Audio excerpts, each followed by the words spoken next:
You're listening to Mission Audio's production of Upside Down, written and read by Mark Davis. This audio recording was produced in 2016 by Mission Audio, which owns the copyright. No portion of this recording may be reproduced for any reason without prior written consent from Mission Audio. This edition issued by contractual arrangement with Regnery Publishing, a division of Salem Media Group. Copyright 2016 by Mark Davis. All rights reserved. Please visit booksinaudio.com to offer your impressions of this work and to explore additional titles. I've always been a sucker for time travel stories. As a kid, I would watch the deliciously cheesy Time Tunnel, a late 60s Irwin Allen production featuring two scientists bouncing randomly through history, even though they always seem to arrive at a place in time providing maximum drama, such as Hawaii the day before the Pearl Harbor attacks, or the deck of the Titanic right before it hit the iceberg. I've often thought someone should reverse that premise, writing stories of time hoppers from the past leaping to the present day just to see what they thought of how things are going. Some of the reactions would be a joy to behold. The Wright brothers seeing mankind routinely in space, Hippocrates observing modern medicine, a slave witnessing our first African-American president. Other journeys might not go so well. One wonders what our founders would think of First Amendment protections for pornography.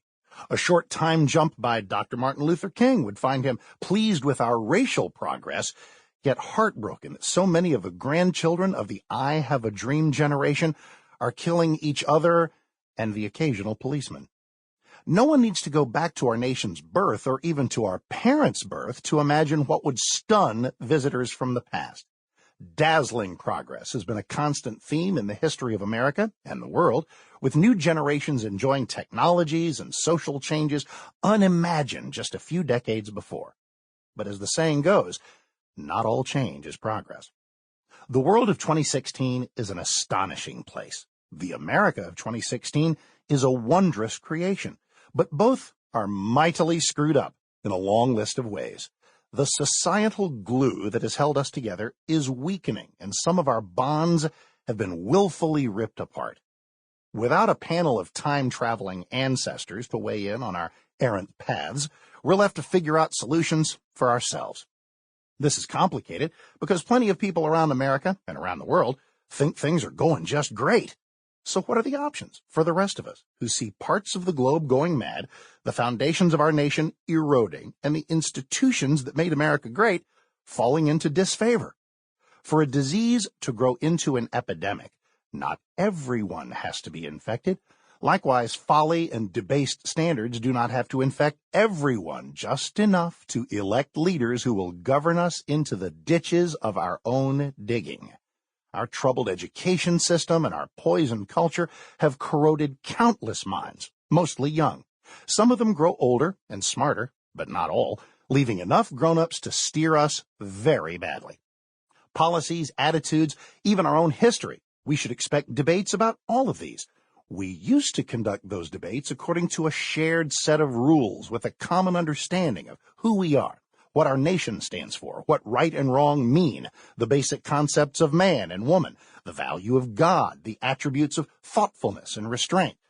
But so many givens have been swept away that healing our country and righting the world begin to look impossible. Faced with the daunting task of repairing so many things, where's the best place to begin? To return to the medical metaphor, the first step is to diagnose the problem. Evaluate what seems to be out of whack, then see what needs to be done to correct it. The correcting part will require a long partnership between citizens, politicians, educators, clergy, soldiers, activists, and a universe of people in innumerable walks of life who see a suffering nation and a crazy world and want to make them better. After more than 30 years of hosting talk shows and writing, usually addressing one problem at a time in a radio segment or column, I decided to produce a handy book-length guide to the many ways in which the world is upside down.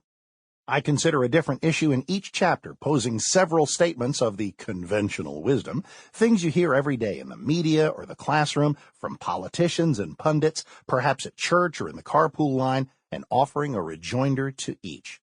Many folks who weigh in on society's manifold flaws can't resist scolding, and who wants to listen to that? Sample complete. Ready to continue?